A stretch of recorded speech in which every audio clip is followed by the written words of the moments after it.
Before we moved to Central Oregon, Ryan and I talked about it, and we decided that we wanted to live in a place where the outdoors wasn't just like a special weekend. We wanted it to be just a Tuesday.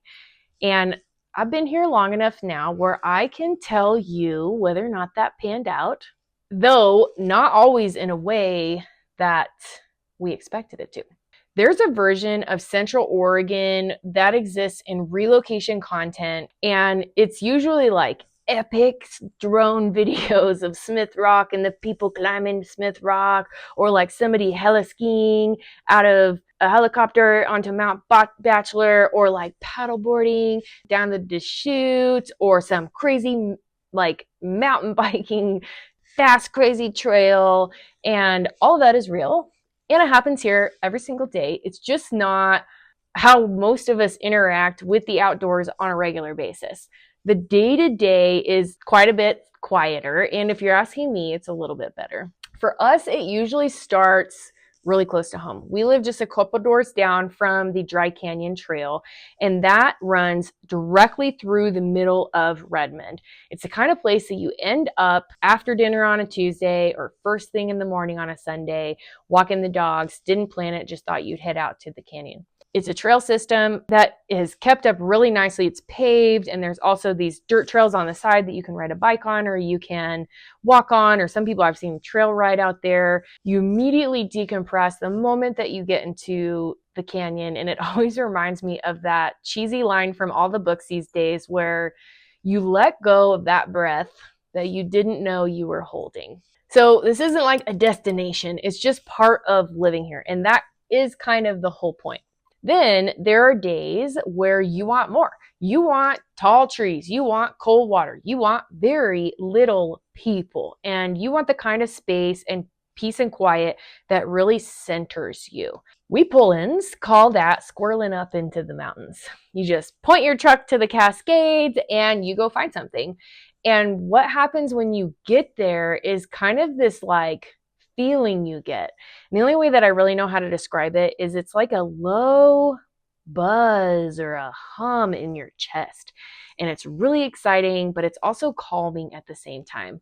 It actually gets stronger the more you go skin to skin with nature. So putting your feet in the sand by the river, or your feet in the cold water, or wrapping your arms around a 300-year-old tree. Ryan and I hug trees every time we go to the woods.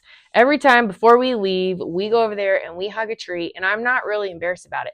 You stand there with your arms around a tree that's older than our country and tell me you don't feel something, because you do. Something shifts inside of your body that you can't even explain. You're just like transported to the present moment, and it is one of the coolest feelings that you could ever have.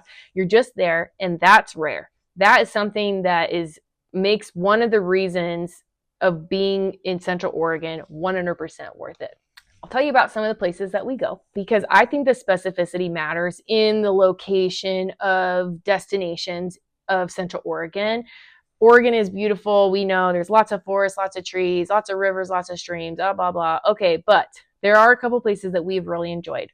One, we did go to Smith Rock, and we walked the trail there. So there's a parking lot, and then you walk down this pretty steep hill, and you get down to along the river, the Crooked River. And there are people up there climbing. We're not doing that. We're not rock climbers. We're also not walking up Misery Ridge, which is a famous trail here. We are moseying along the Crooked River, and the wind just whips around the rock, and it's so nice and cool. And then when the sun starts to go down, it hits the rock face, and it is one of the coolest views ever. It glows. It's amazing. It's like you don't ever get tired of that view. Another thing that we've done is we've head down towards Eugene to McKenzie Bridge. And it's a little bit of a drive, but if we're being honest, you're probably spending as much time in the car in traffic driving to the mall or driving to your Target as this drive through the woods. And so we went out there. We have no plan. There's this little roadside kitchen that was super cute. They had really tasty food, coffee, beer, snacks and stuff stuff to buy to go, drinks to go, fresh produce. It looked like they had live music. It was a really cute little spot. And then we left there and went and found a Forest Service road and just kind of got as far back out as we could, hopped out, let the dogs off the leash, and we kind of just explored. It was so fun. Our son and I ran around. We found these really cool, like, lava rock rivers. I don't know what they were, but they were just like coming. It was really cool.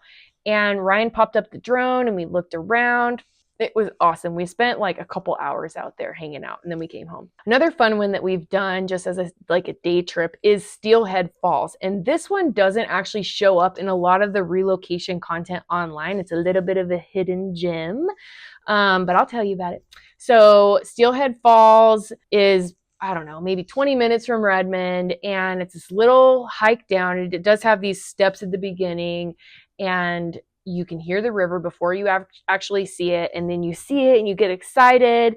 It's along the Deschutes River, and then you walk a little bit further and you're at the waterfalls. And it has like a little place you can kind of stand, and it is so beautiful. Waterfalls have such like a clearing vibe about them that I am always looking for them. There was a lot of fishermen down there, a lot of people hiking, and we definitely found a little spot where I could dip my toes in the water because that's one of my favorite things to do at the river. So a couple weeks ago, we decided we were going to go up and squirrel up into the mountains, and we headed up towards Little Three Creeks Lake, which is a local spot that a lot of people around here go to in the summer. It's a lake. You can paddleboard. It's small, for lakes. And but we were gonna just like go up and find a stream. And so our son asked if he could bring his iPad. And we were like, no, no, we're not doing the iPad. And he really didn't fight it too much. And that's the best part about bringing him outdoors. He was totally cool. He was excited to drive up there. He's just started reading. So he's reading all the signs on the side of the road.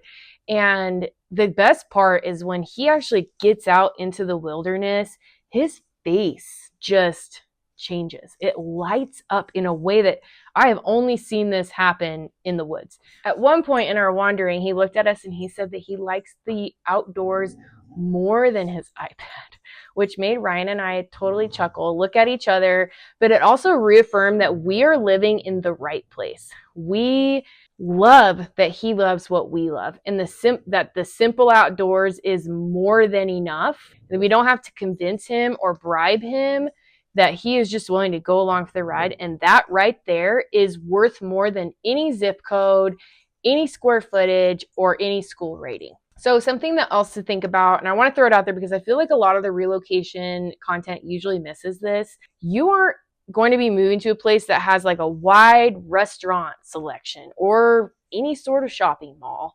or any sort of amenity infrastructure that you would find in a large metropolitan area.